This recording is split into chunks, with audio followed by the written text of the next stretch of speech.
തങ്ങളുടെ ഏറ്റവും വലിയ ഉരുക്കുകോട്ട ഭൂമിക്കടിയിലാണെന്നും അവ തൊടാൻ നിങ്ങൾക്ക് സാധിക്കുമോ എന്നുള്ളൊരു ചോദ്യമായിരുന്നു കഴിഞ്ഞ ദിവസം ഇറാന്റെ ഭാഗത്ത് നിന്നും വന്നിരുന്നത്.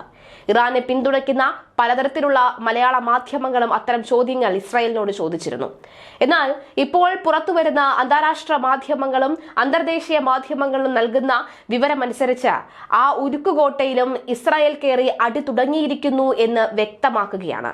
അല്ലെങ്കിൽ ഏതാനും നിമിഷം അത്തരം ഒരു വാർത്ത പുറത്തുവരുമെന്ന തരത്തിലേക്ക് കാര്യങ്ങൾ നീങ്ങുന്നു എന്ന് വ്യക്തമാക്കുന്ന ചില റിപ്പോർട്ടുകൾ പുറത്തുവരുന്നു. പശ്ചിമേഷ്യ ആകെ സംഘർഷ അവസ്ഥയിൽ കഴിയുന്ന ഈ സാഹചര്യത്തിൽ അമേരിക്കയോട് ബങ്കർ ബസ്റ്റിംഗ് ബോംബുകൾ ആവശ്യപ്പെട്ടിരിക്കുകയാണ് ഇസ്രായേൽ. എന്തിനാണ് ഈ ഘട്ടത്തിൽ ബങ്കർ ബസ്റ്റർ ബോംബുകൾ എന്ന് ചോദിച്ചു കഴിഞ്ഞാൽ ഇറാന്റെ ആണവശേഷിയുടെ പ്രധാന ഭാഗമായ ഈ ഭൂഗർഭ അറയിലുള്ള ഉരുക്കുകോട്ട തവിട് പൊടിയാക്കാൻ തന്നെയാണ് എന്ന് വ്യക്തമാവുകയാണ്. ഇത് തകർക്കുന്നതിനായുള്ള ബങ്കർ ബസ്റ്റിംഗ് ബോംബുകളാണ് ഇസ്രായേൽ നിലവിൽ ആവശ്യപ്പെട്ടിരിക്കുന്നത് എന്ന് വ്യക്തം. നിലവിൽ അമേരിക്ക ഇത് നൽകിയിട്ടില്ല എന്ന് പറയുമ്പോഴും അമേരിക്ക നേരിട്ട് ഇപ്പോൾ ഈ യുദ്ധത്തിലേക്ക് എത്തിയിരിക്കുന്നു എന്നതിന്റെ തെളിവുകൾ കൂടി ഈ മണിക്കൂറിൽ പുറത്തു വരികയാണ്. അമേരിക്കയുടെ 30 ഏരിയൽ ഇന്ധന ടാങ്കുകൾ സംഘർഷ മേഖലയിലേക്ക് എത്തിയതെന്നാണ് റിപ്പോർട്ട്. ഇസ്രായേൽ യുദ്ധവിമാനങ്ങൾക്ക് ആകാശത്ത് ഇന്ധനം നൽകാനാണ് ഇവയെന്നാണ് സൂചന. വൈറ്റ് ഹൌസിലെ സിറ്റുവേഷൻ റൂമിൽ ഭരണ നേതൃത്വം അടിയന്തര യോഗം ചേർന്നിരിക്കുന്നു എന്ന വിവരവും പുറത്തു വരുന്നുണ്ട്. ട്രംപ്, വൈസ് പ്രസിഡന്റ്, പ്രതിരോധ വിദേശകാര്യ സെക്രട്ടറിമാർ, ദേശീയ സുരക്ഷാ കൌൺസിൽ, രഹസ്യാന്വേഷണ മേധാവിമാർ തുടങ്ങിയവരൊക്കെ തന്നെ ഇതിൽ പങ്കെടുക്കുന്നുണ്ട്. അമേരിക്കയുടെ തുടർ നടപടികൾ ചർച്ച ചെയ്യാനാണ് യോഗം.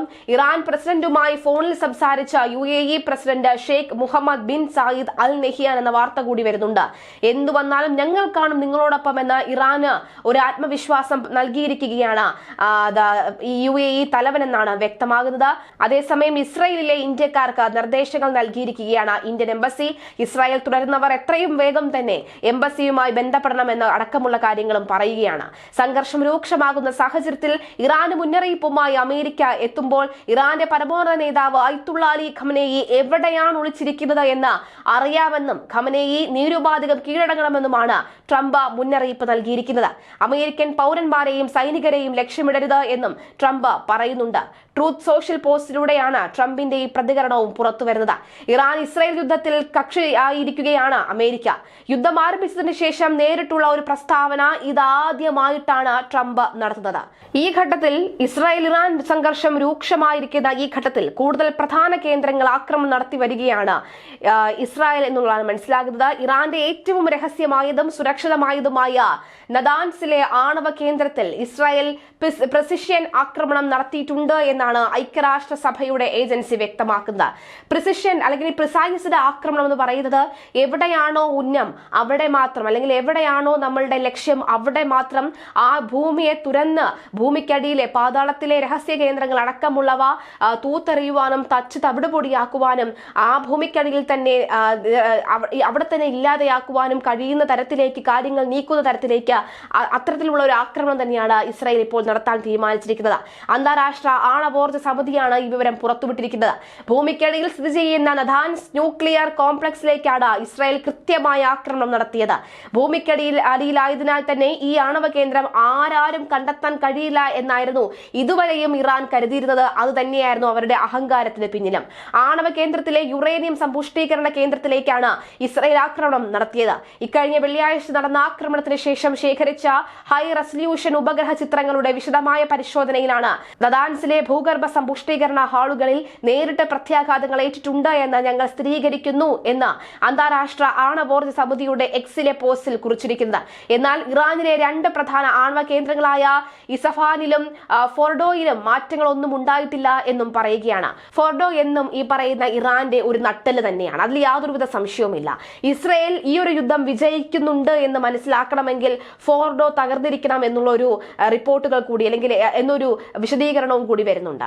ഫോർഡോ എൻറിച്ച്മെന്റ് പ്ലാന്റ് എന്നറിയപ്പെടുന്ന ഈ ആണവ കേന്ദ്രം ഭൂമിക്കടിയിൽ ബോംബുകൾക്ക് എത്തിപ്പെടാൻ പോലും കഴിയാത്ത വിധത്തിൽ ആഴത്തിലാണ് ഇറാൻ ഒളിപ്പിച്ചിരിക്കുന്നത് എന്നുള്ളതാണ് റിപ്പോർട്ടുകൾ പറയുന്നത്.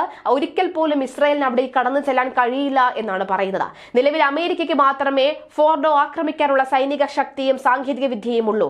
ഇപ്പോൾ കാര്യം പിടികിട്ടിയില്ലേ? ഈ ഒരു യുദ്ധത്തിലേക്ക്, ഇസ്രായേൽ ഇറാൻ യുദ്ധത്തിലേക്ക് അമേരിക്ക നേരിട്ട് വരുമ്പോൾ ഒരുപക്ഷെ ഒരൊറ്റകൈ പ്രയോഗം എന്ന നിലയിൽ ഒരുപക്ഷെ ഈ ഫോർഡോയെ ആക്രമിക്കാൻ അമേരിക്ക തയ്യാറായേക്കാം. ഇല്ലെങ്കിൽ ഒരുപക്ഷെ അമേരിക്ക ഇറാനെ വെല്ലുവിളിക്കുന്നത് അല്ലെങ്കിൽ ഇറാനെ ഭീഷണിപ്പെടുത്തുന്നത് ഈ പറയുന്ന ഫോർഡോയെ മുൻനിർത്തിയായിരിക്കാം. തുറുപ്പ് ചീട്ടെന്ന് പറയുന്നത് ഫോർഡോ ആയിരിക്കാം എന്നാണ് വ്യക്തമാകുന്നത്.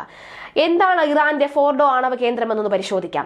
ഇറാനിലെ ഏറ്റവും രഹസ്യവും കനത്ത സംഘർഷവുമുള്ള ആണവ കേന്ദ്രങ്ങളിൽ ഒന്നാണ് ഫോർഡോ ഇന്ധന സമ്പുഷ്ടീകരണ പ്ലാന്റ് എന്നറിയപ്പെടുന്നത്. തലസ്ഥാനമായ ടെഹ്റാനിൽ നിന്ന് 160 കിലോമീറ്ററും കൊമയിൽ നിന്ന് 30 കിലോമീറ്ററും അകലെ സ്ഥിതി ചെയ്യുന്ന ഫോർഡോ ഗ്രാമത്തിനടുത്തുള്ള ഒരു പർവ്വതത്തിനടിയിൽ ആഴത്തിൽ മറഞ്ഞിരിക്കുന്ന ഈ സ്ഥലം വ്യോമാക്രമണങ്ങളെയും വിദേശ ഇടപെടലുകളെയും ചെറുക്കുന്ന തലത്തിലാണ് രൂപകൽപ്പന ചെയ്തിരിക്കുന്നത്. ഇറാന്റെ ഇസ്ലാമിക് റവല്യൂഷണറി ഗാർഡ് കോർപ്സ് നിയന്ത്രിക്കുന്ന ഒരു മിസൈൽ താവളത്തിന്റെ ഭാഗമായിരുന്നു ആദ്യം ഈ സ്ഥലം. ആണവായുധങ്ങൾ വികസിപ്പിക്കുക എന്ന ലക്ഷ്യത്തോടുകൂടി രഹസ്യ അമാദ് പ്ലാൻ പ്രകാരം 2000 ആണ്ടിന്റെ തുടക്കത്തിലാണ് ഇറാൻ ഫോർഡോ കേന്ദ്രം നിർമ്മിക്കാൻ തുടങ്ങിയത്. വർഷങ്ങളോളം ഇങ്ങനെ ഒരു കേന്ദ്രമുണ്ട് എന്ന വിവരം പോലും ലോകത്തിന് അജ്ഞാതമായിരുന്നു എന്നുള്ളതാണ് വാസ്തവം. 2009 പാശ്ചാത്യ രഹസ്യാന്വേഷണ ഏജൻസികൾ പ്ലാനിന്റെ വിവരങ്ങൾ പുറത്തു കൊണ്ടുവരുന്നത്. ഇതോടെ ഇങ്ങനെയൊരു കേന്ദ്രമുള്ള വിവരം ഇറാൻ അന്താരാഷ്ട്ര ആണവോർജ ഏജൻസിക്ക് മുന്നിൽ ഔദ്യോഗികമായി തന്നെ സമ്മതിക്കേണ്ടി വന്നു എന്നുള്ളതാണ്.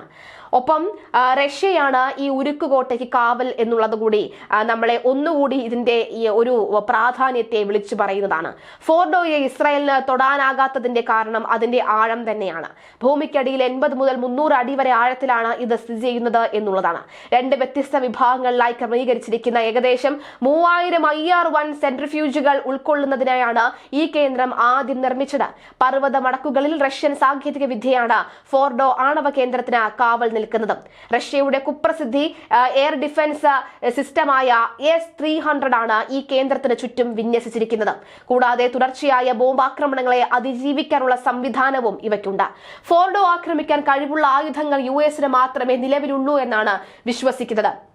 അമേരിക്കയുടെ 15 ടൺ ഭാരമുള്ള ബങ്കർ ബസ്റ്റർ ബോംബായ GBU-57A-B മാസീവ് ഓർഡൻസ് പെൻട്രേറ്റീവ് അതായത് മോബ് എന്നറിയപ്പെടുന്ന ഈ വരുന്ന ബോംബുകൾക്ക് മാത്രമേ ഫോർഡോയുടെ കോട്ടകൾ പൊളിച്ച് അകത്തേക്ക് എത്താൻ കഴിയുന്ന ശക്തിയുള്ള ബോംബ് ഒന്ന് ഇത് തന്നെയാണെന്നാണ് വിദഗ്ധർ സൂചിപ്പിക്കുന്നത്. അപ്പോഴും ബോംബുമായി പോകുന്ന വിമാനങ്ങൾ ആകാശത്ത് വെച്ച് തന്നെ തകർക്കപ്പെടാനുള്ള സാധ്യതയും കൂടുതലാണ്.